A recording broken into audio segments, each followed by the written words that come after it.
మంది ఆడబిడ్డలు కోటీశ్వర్లు కావాలని ఒక లక్ష్యంగా పనిచేస్తున్నా. ఇవాళ 67 లక్షల మందిని కాదు, 1 కోటి మంది ఆడబిడ్డల్ని సంఘాలలో చేరండి, 1 కోటి మంది ఆడబిడ్డల్ని 10 ఏళ్ల కోటీశ్వరులను చేసి మీరు కోటీశ్వరులమని గర్వంగా చెప్పుకోవడానికి ఇవాళ ప్రణాళికలేసి ప్రజాపాలనలో ఇందిరమ్మ రాజ్యంలో ఇవాళ మా అక్కలను కోటీశ్వరులను చేయాలని నేను చూస్తున్నా. ఎన్నడన్నా ఈ ఆడబిడ్డల చేతుల 10 రూపాయలు ఉండాలని నువ్వు ఆలోచన చేసినావా చంద్రశేఖరరావు? ఎప్పుడన్నా నువ్వు మానవత్వంతో ఒక్క ఆలోచన చేసినవా? ఇవాళ మేము ఆలోచన చేసినాం, మా ఆడబిడ్డల్ని గుర్తించినాం, వాళ్ళకి గౌరవం ఇచ్చినాం, వాళ్ళకి బస్సు ఇచ్చినాం, విద్యుత్ ఇచ్చినాం, పెట్రోల్ బంక్ ఇచ్చినాం, హైటెక్ సిటీ పక్కన భూములు ఇచ్చినాం, వ్యాపారాలు ఇచ్చినాం, బట్టలు కుట్టేది ఇచ్చినాం, బడి మీద పెత్తనం ఇచ్చినాం. 18 నెలల్లో ఈ దేశంలో ఎవరైనా ఆడబిడ్డల కోసం ఇన్ని మంచి పనులు ఎవరైనా చేసిన వాళ్ళు ఉంటే ఎవరో ఏ రాష్ట్రమో పోటీ పెట్టండి. తెలంగాణ రాష్ట్రం నుంచి మా సీతక్కను, మా కొండా సురేఖను, మా సోదరిమణులను పంపిస్తా, వాళ్ళతో చర్చ చేయండి. ఇవాళ అక్కలను అందరినీ కూడా ఈరోజు చైతన్యవంతులను చేసి వాళ్ళ పిల్లల్ని చదివించుకునేటట్టు చేసి ఇవాళ మనం ఒక దిశగా వెళ్తుంటే చంద్రశేఖరరావు కుటుంబానికి దుఃఖం వచ్చింది, ఆరోగ్యం పాడైంది, దావకాండ్లో పోయి షరీక్ అవుతారు. నేనేం చేస్తానే? నీ కడుపు నుండి విషం పెట్టుకుంటే నేనేం చేస్తా? డాక్టర్లు కోసి తీసి విషం తీసి బయట వేస్తారు, అంతేనా? కడుపులో విషం ఉంటే డాక్టర్ ఏం చేస్తాడు? దవాఖానకు పోతే కోసి విషం తీసి బయట వేస్తాడు.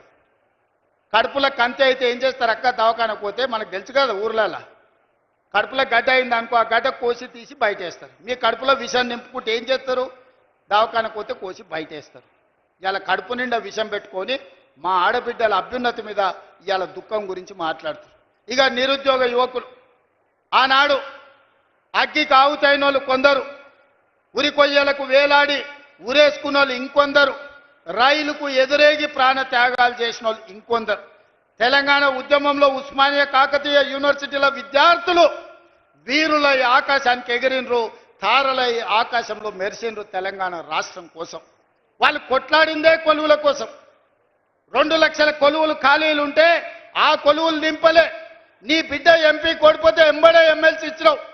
నీ చుట్టం వినోదరావును బండకేసి కొట్టే ఎంబడే ప్రభుత్వంలో ఇంకొక క్యాబినెట్ ర్యాంకు పదవి ఇచ్చినావు. నీ కొడుకుకు మంత్రి ఇచ్చినావు, నీ అల్లునికి మంత్రి ఇచ్చినావు, నీ సడ్డకుని కొడుకుకి రాజ్యసభ ఇచ్చినావు, నీ ఇంటి నిండా కొలువులు ఇచ్చుకున్నావు. కానీ మా చదువుకున్న పేదోళ్ళ పిల్లలకు ఎక్కడైనా కొలువులు ఇచ్చినవా? ప్రజాపాలన ఇందిరమ్మ రాజ్యంలో మొదటి సంవత్సరంలోనే 60,000 ప్రభుత్వ ఉద్యోగాలు నేనిచ్చిన.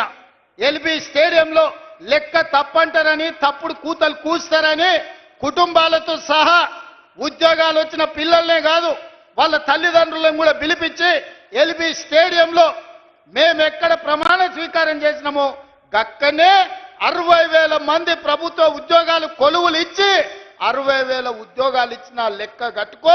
ఒక్క తలకాయ తక్కువ ఉంటే నువ్వు వచ్చి నన్నాడు కానీ సవాలు విసిరిన ఆ సన్నాసి దాని గురించి మాట్లాడు. ఇప్పుడు కూడా నేను చెప్తున్నా, 2.5 సంవత్సరాలు పూర్తి చేసుకునే లోపల మా పరిపాలన 2.5 సంవత్సరాలు పూర్తి చేసుకునే లోపల ఇంకా 40,000 ఉద్యోగాలు ఇచ్చి మొదటి అర్ధ భాగంలో 1,00,000 ప్రభుత్వ కొలువులు ఇచ్చి దేశానికి ఆదర్శంగా నిలబడి తెలంగాణ మోడల్ అంటే ఇదిరా, తెలంగాణ రాష్ట్రంలో నిరుద్యోగులను ఆదుకునే సోదరుడు ఉన్నాడు, ప్రభుత్వ కొలువులు వస్తాయి, చదువుకున్న పిల్లలకు వాళ్ళ కులాలు చేపలు పట్టుడు చెప్పులు గుట్టుడు కాదు, వాళ్ళు ప్రభుత్వ కొలువులు చేస్తే వాళ్ళ తల్లిదండ్రుల జీవితాలు మారుతాయి. ఉపాధి హామీ కూలికి పోయి రూపాయి కూడబెట్టి పిల్లలకు కోచింగ్ సెంటర్లలో ఫీజులు కట్టనికే మెడ మీద ఉన్న తాళి అమ్మిన తల్లిదండ్రులు నాకు చాలా మంది తెలుసు. వాళ్ళ కష్టాలు తీరాలని, వాళ్ళ పిల్లలు పీజీలు పిహెచ్డీలు చదవాలని, డాక్టర్లు లాయర్లు కావాలని, తమ జీవితాలలో వెలుగు రావాలని కోట్లాది మంది పేదలు గ్రామాలలో కళ్ళలు అన్నారు. అందుకే ఆ పిల్లల కోసం సర్కారు కొలువుల కోసం ఎదురు చూడకుండా ఎంబడెంబడే నోటిఫికేషన్లు ఇచ్చి ఈరోజు ఉద్యోగాలు ఇస్తున్నాం. మధ్యలో కొంత ఆలస్యమైంది, ఎందుకంటే మా దామన్న సుప్రీంకోర్టు నుంచి ఆర్డర్ తెచ్చిండు. మాదిగ ఉపకులాల వర్గీకరణ జరగాలని సుప్రీంకోర్టు ఆదేశం ఇచ్చింది. నేను నోటిఫికేషన్లు ఇస్తే సమాజానికి నష్టం జరుగుతుందని మా సంపత్ కుమార్ చెప్పిండు. అయితే ఇది అమలు చేసి నోటిఫికేషన్ ఇస్తా 6 నెలలు ఆలస్యమైతే ఆలస్యమైంది మా మాదిగ సోదరులకు న్యాయం చేస్తా అని చెప్పి